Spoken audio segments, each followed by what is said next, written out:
At that time, we needed to work as two strong artists to create some awareness within the community itself of art, and basically we just needed a space as M2 as a studio gallery where we can work and maybe use it as a gallery as well.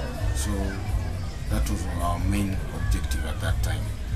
M2 is called, in its full name, it's Masai Mbili. Basically, we were doing signs in the street, and every sign writer has a slogan name that they call themselves. So for us, we used to do a lot of small paintings apart from the signs that we did on Maasai paintings, basically because Maasais were more cultural aware of themselves. So I think that's where the name came from, and since we were two, so everybody was calling us Mbili Mbili, like two guys. Yeah, I think for most of the people there's been some dispute between people themselves, like somebody knows my tribe and is like telling somebody else, this guy is not a Maasai, I'm Luo. So it's like, it has been a controversy anyway to many people, and some of them even up to now just believe we are Maasais. Actually, when we started, it was like the two of us, but then when we got this studio space, then it was obvious for people coming in, artists coming and doing their stuff, so that's the way it ended up to be. But we wanted it more so to be a center where artists could also meet and do their discussions, exchange ideas and something like that. And if you look in the whole of Kibera, there's no single place for artists to meet or work or something like that. And so waiting for the government was something else. For the future, I think our main vision is getting this structure down and making it bigger studio space, bigger gallery, and maybe another room for the outreach projects with Chip. We've done a lot of exhibitions. In Kenya? In Kenya. In Kibera or in Nairobi? No, in Nairobi, like in Ramoma.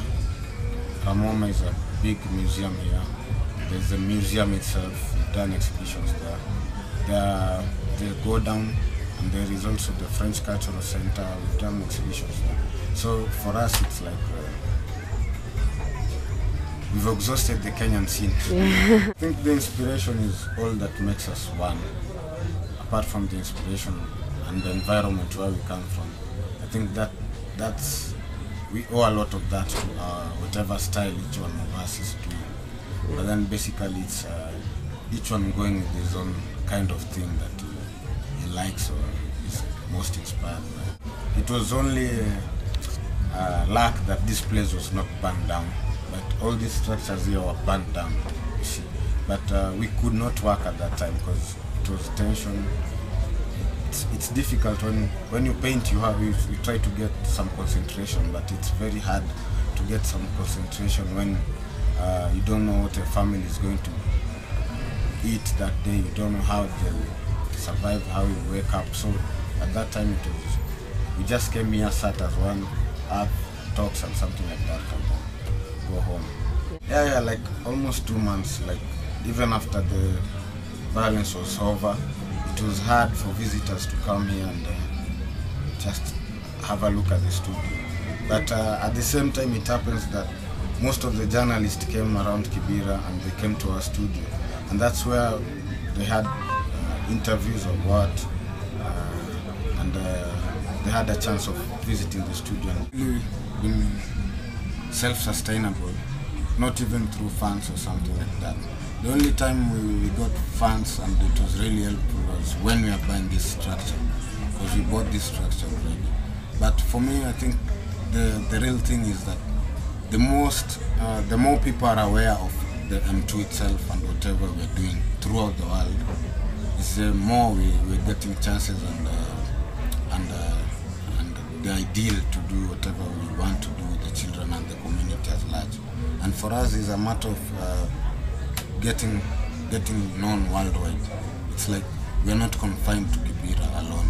If we are only confined to Kibera, then it will only benefit the Kiberans and maybe they're not in terms here to appreciate whatever we're doing that globally. So for us, there's also it's a real privilege. Like, we are from Kibera, and we've got something that we really need to show out there, and that makes us not confined at all to Kibera alone.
Sometimes it's what I feel. Most of the time is the issues affecting me politically, in the family or something like that. So my inspiration mainly is from where I'm staying, like in Kibera. In Kibera, a lot of issues arise every day.